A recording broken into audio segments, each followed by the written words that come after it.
But I don't see Castress among your number.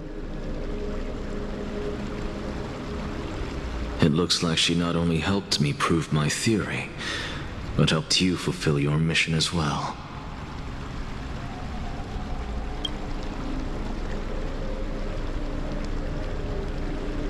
She might not have been able to change her fate, but she still wrote the final verse of her epic herself. Trinin, please recite the prophecy for us. Trailblazer, please surrender that scalding core flame for us as well. You are the only life she ever saved by her own hand in her 1,000 years on this earth. I believe no one is more qualified for this noble task.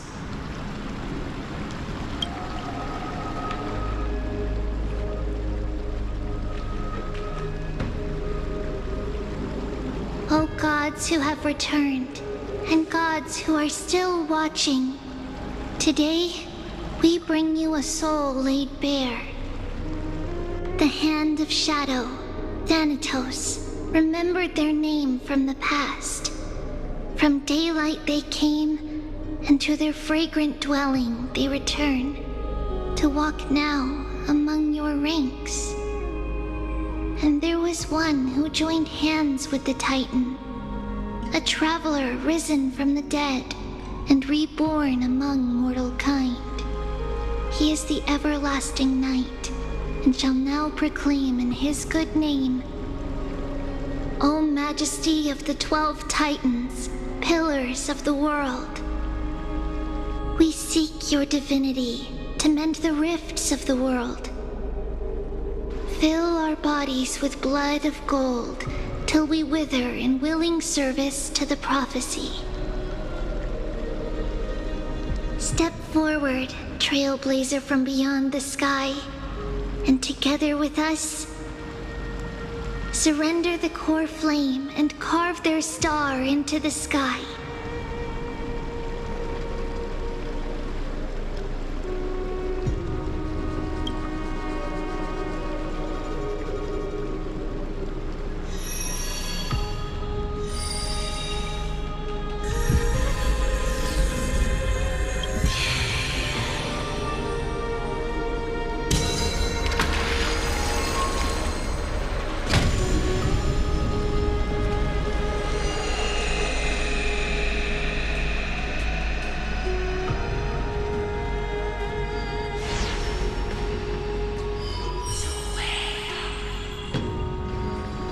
Constellation for death.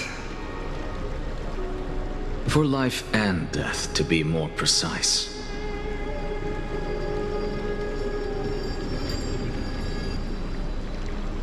Look, it's...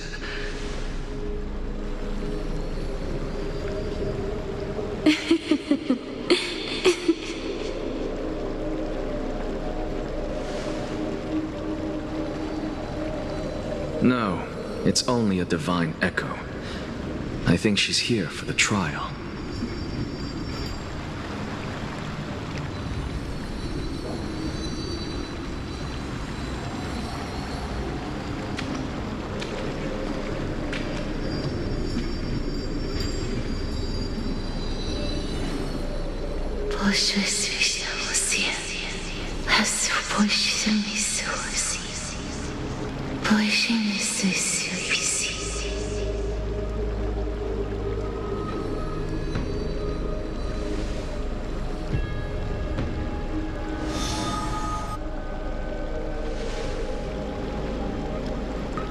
What did she say? That's the language of the Titans. Casterus... No. The Titan. They said... I have illuminated the cold shadow of death. Onwards. For your path to the future is bright and its flame eternal.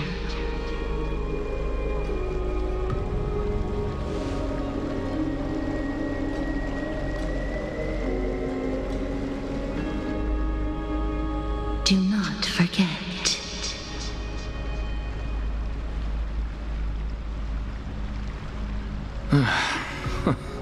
She made quite a scene.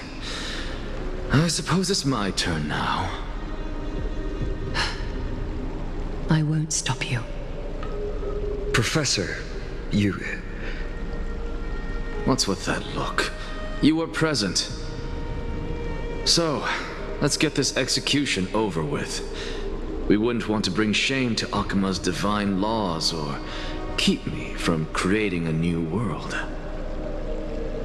You never change, do you, Professor? I don't understand. If your theory is correct, you'll lose all memories of your past life once you become a Titan. So what's the point of becoming a god? Of course there's a point. Even if I forget who I am, I'll still have my brilliant mind.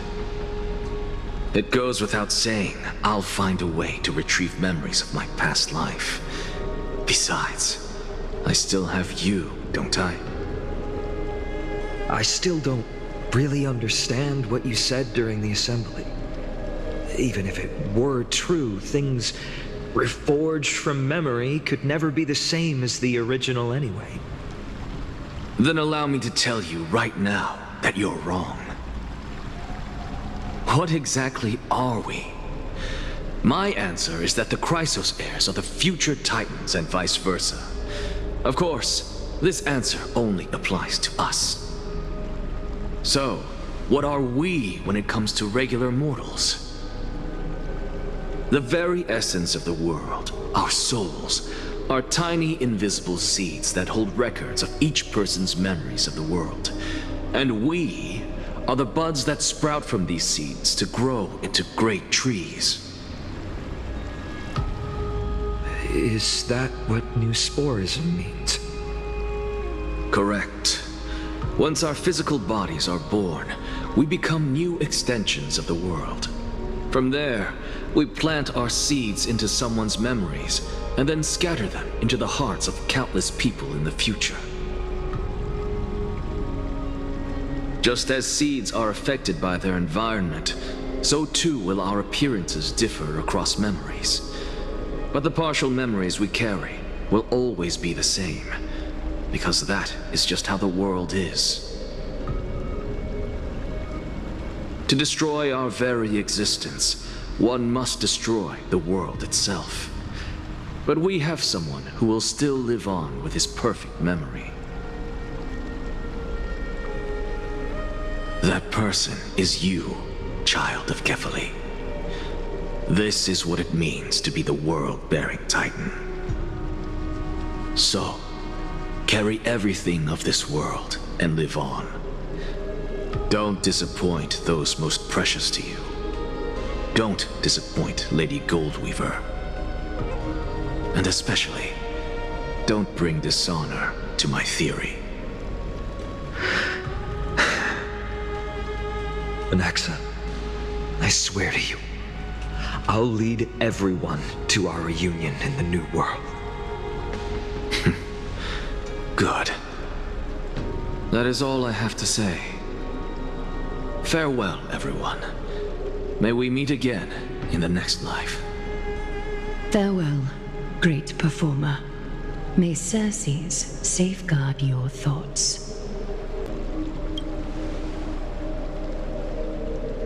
Are you satisfied, Honorable Titan? Very. I hereby swear I have borne witness. Anaxagoras of the New Sporists and the Grove of Epiphany has successfully overcome the trial of reason. Thus, I shall confer upon you these words. You shall transcend the peaks of purity and return to corruption and hardship. Oh, so that's a god's prophecy.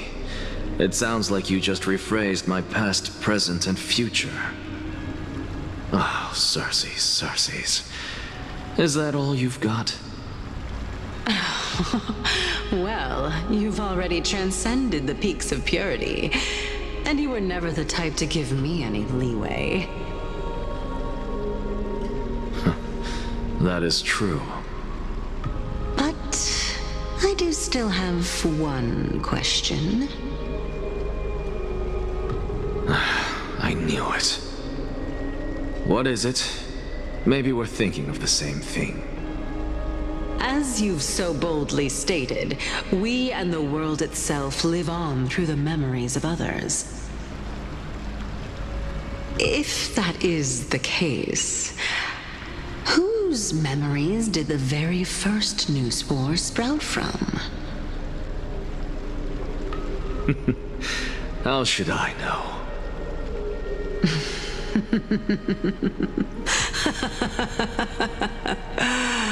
Oh my. But, since we are both equally curious, we should allow the children of humanity who come after us to investigate in our stead.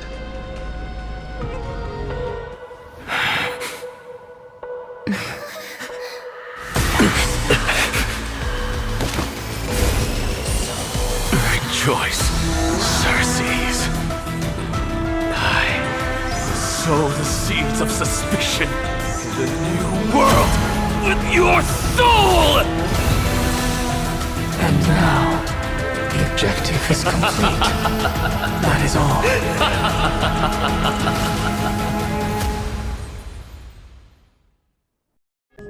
Thankfully, she's still alive.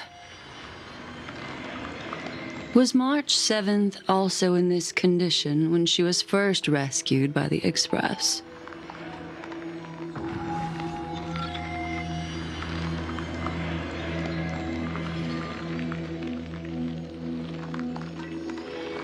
But she still woke up naturally. Looking on the bright side, that might happen this time as well.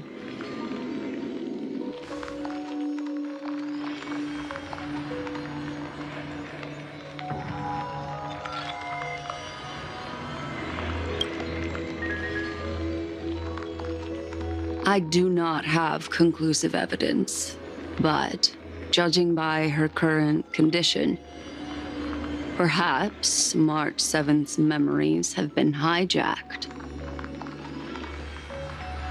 Think about it, Miss Himiko. What will happen when someone loses their ability to remember?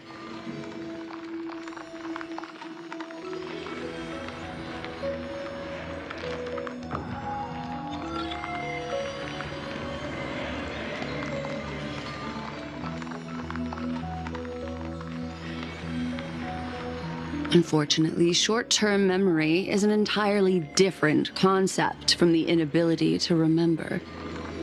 Perhaps it is difficult for you to imagine, but an individual who has lost their ability to remember turns into nothingness. The belief of the Garden is that everything in this universe can be interpreted through memories. This is the driving force behind the continuance of this path. The past is made up of memoria, while the future is a possibility that will eventually be converted to memoria. But the present, it doesn't really exist, and it's only an abstract expression. Therefore, when a person is affected by the path, and loses their ability to remember, their physical form will also be affected. These ice crystals are a manifestation of that.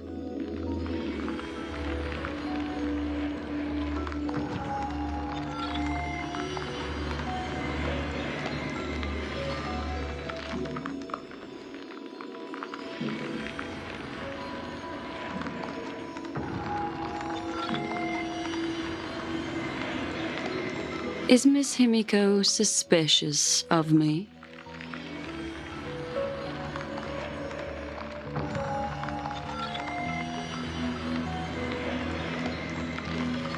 In other words, Now is the time for me to prove my innocence. That's not a problem, of course. The true reason behind my intentions is that Amphorius holds special significance. For some memo keepers of the garden with extremist views, it is a perfect example. A world that can only be seen through the garden's mirror means that memo keepers have the right to keep the world in their private collection. If those pathstriders of remembrance were to uncover the secrets of Amphorius first, they might unleash their wild ambitions and remodel more worlds into a similar form.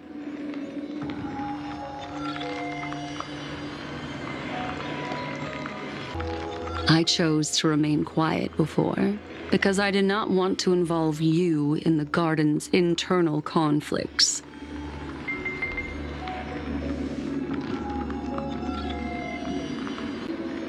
You can be even bolder with your guesses. The people that I'm talking about, they aren't just individuals. They are an organization that has already attached itself to the pinky finger of Fu Li.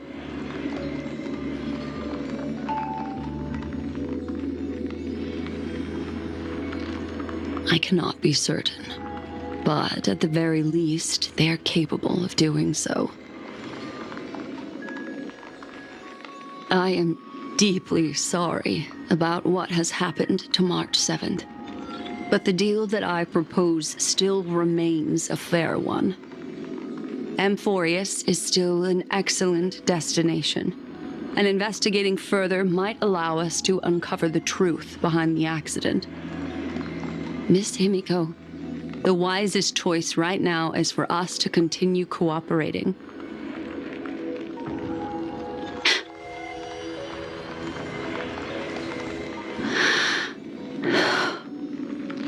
Let me take back a part of what I said just now, Miss Himiko. Although we indeed struck a deal, it seems like I have involved you in some unforeseen danger. Please accept my deepest apologies.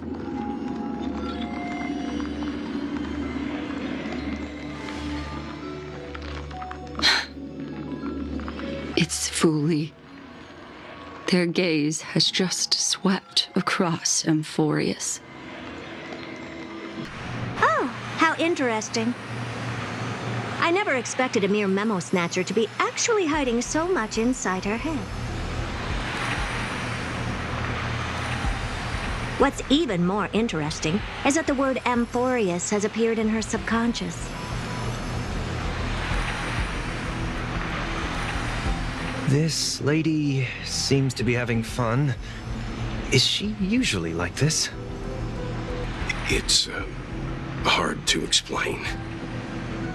What are you two whispering about? Has it not occurred to you that I can hear everything clearly?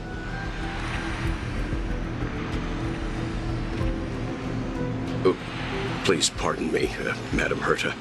Would you mind sharing with us what you've discovered?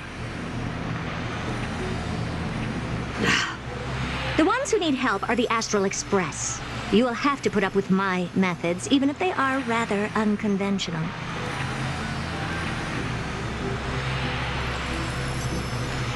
Let's get back to the topic. By using the fourth mirror, I rummaged through the brain of this memo snatcher and learned a good deal.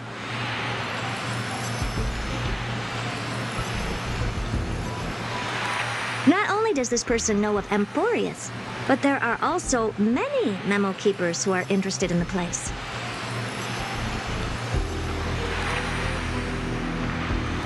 I searched through her consciousness and found the following terms: the Eternal Land, the Rejected Land, and the private collection of the Garden of Recollection.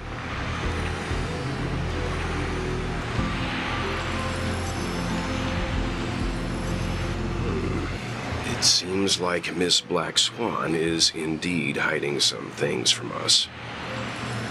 Since I'm not able to find any useful clues from the outside, why don't I personally visit this mysterious Amphorius? you're planning to head to Amphorius yourself? Yes, but not in the flesh like you all foolishly did.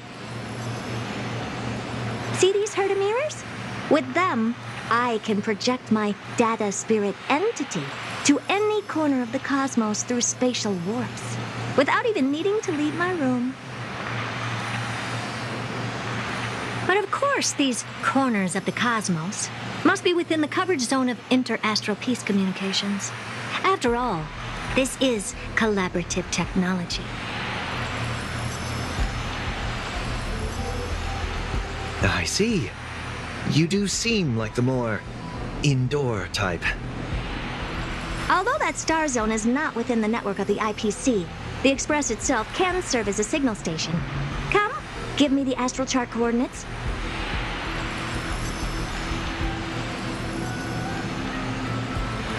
Then, sit back and enjoy the show.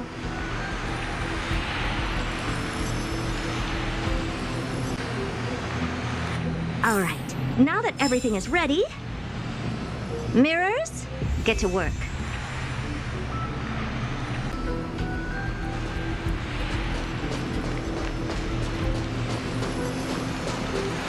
First mirror, input the coordinates. You'll be in charge of the spatial warp. As you command, Madam Herta.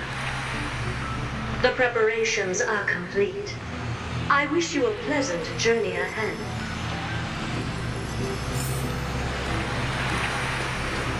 Second mirror, prepare for the thought refraction. There's still some distance from the Astral Express to the Amphorius celestial body. You're in charge of sending me over. This time, raise the power to the maximum. Don't be stingy. Oh, okay. I won't fail the mission, Madam Herta.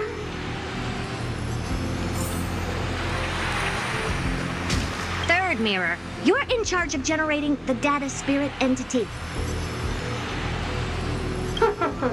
I'm happy to help, Madam Herta. What kind of appearance are you planning to use this time? Good question. Let me think. Forget it. Just use my own appearance. There's no one there that'll recognize me anyway.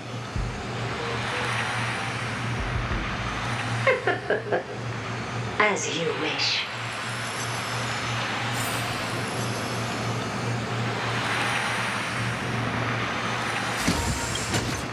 Preparation of the data spirit entity complete. Thought refraction at max power. Excellent. The first mirror. Let's get going. Have a safe trip, Madam Herta. May your journey yield good results. Coordinates input complete. Preparing to activate spatial warp.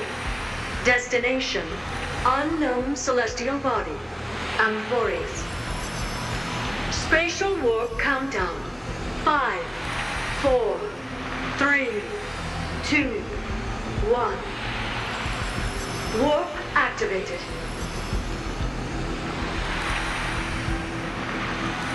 Oh! So that's Amphorius? Its appearance is, well, sure is unique. Second mirror. Prepare for thought refraction. It's time to send me in. All right. Please read the safety protocols carefully.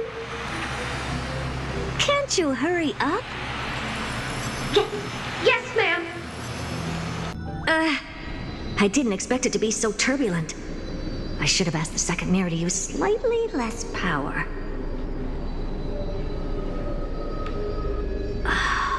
What a magnificent sight! Is this the entrance to Amphorius? Let's see. Perhaps I'll be able to find a way in.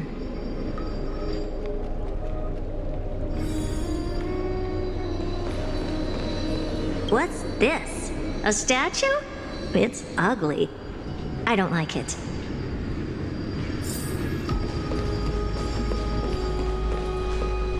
What's this? How creepy. Oh, it moves? Who are you trying to scare?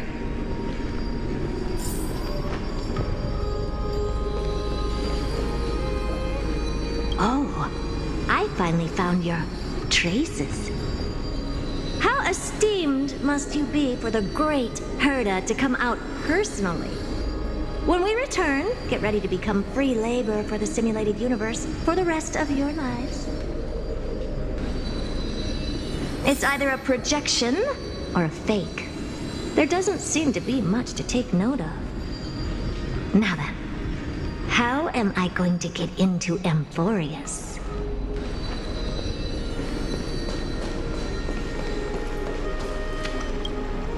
My deepest apologies, esteemed lady. I'm afraid that you cannot proceed further. Who's there?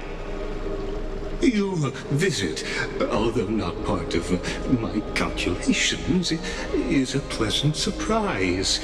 It's a pity that the preparations are not yet in place to receive you with the hospitality that someone of your status deserves. Are you not going to answer my question? Who are you?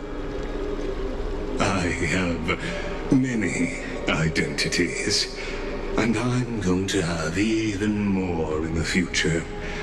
But if you just need a form of address, you can use my common alias. Lycurgus. Lygus. All right, Lygus. But you can't possibly think that I'm just asking for a name, can you? Regrettably, I do not have the authority to share more information. However, standards are always flexible. While not violating the ultimate agreement, I'm able to disclose this piece of information. As you thought, this is the entrance to Amphorius. Now, please, kindly turn back. Amphorius is not a world that you should be involved with, regardless of what kind of magnificent achievements you have accomplished. This place will not open its doors so easily. You seem to understand me very well. Then you should know that I have no reason to listen to you. Your reaction is completely within my calculations. Despite my long years as a watcher, it seems like my assessment of human nature still remains accurate. From you, I'm able to sense a beautiful desire for knowledge. But my answer remains unchanged. Madam, it is with the utmost goodwill that I suggest you return to where you came from. Let's assume for a second that I'm not so well-mannered, and that I insist on uncovering the secrets hidden behind you, Mr. Lygus. How do you plan to dispel this notion of mine?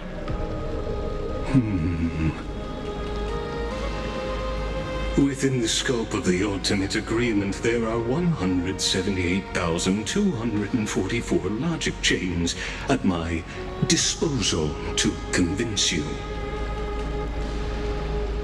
After filtering through them, I have determined that I only require 3 to attain the results that I desire.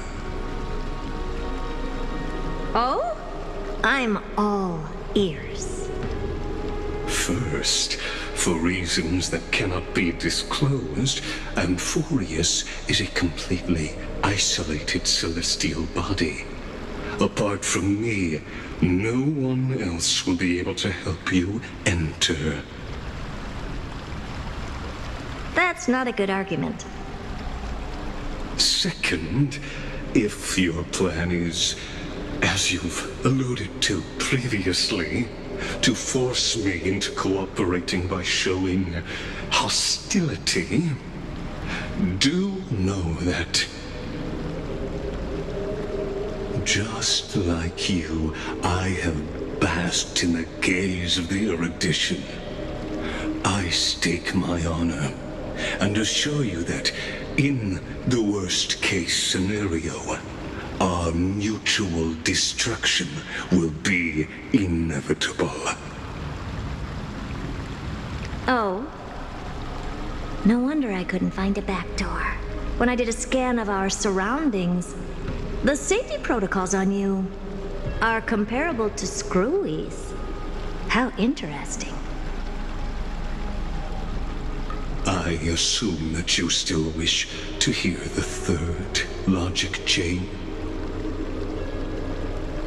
Of course. Why wouldn't I? Third, even if you exhaust all your means and find a way to break through, you will surely give up once you understand the consequences of your actions. After all, throughout your long life, as much as you'd hate to admit, your conscience has played a crucial role. What a brazen robot. You think that you can actually understand me through your paltry calculations? But since you put it that way, why don't you tell me what these consequences will be? It concerns the third path that is entangled with Amphorius. A path that you and your friends still very much lack understanding of. The destruction. So, if you ignore my warnings and persist in your ways, you will break the shackles of a Lord Ravager. And when that happens, their fury will engulf the cosmos.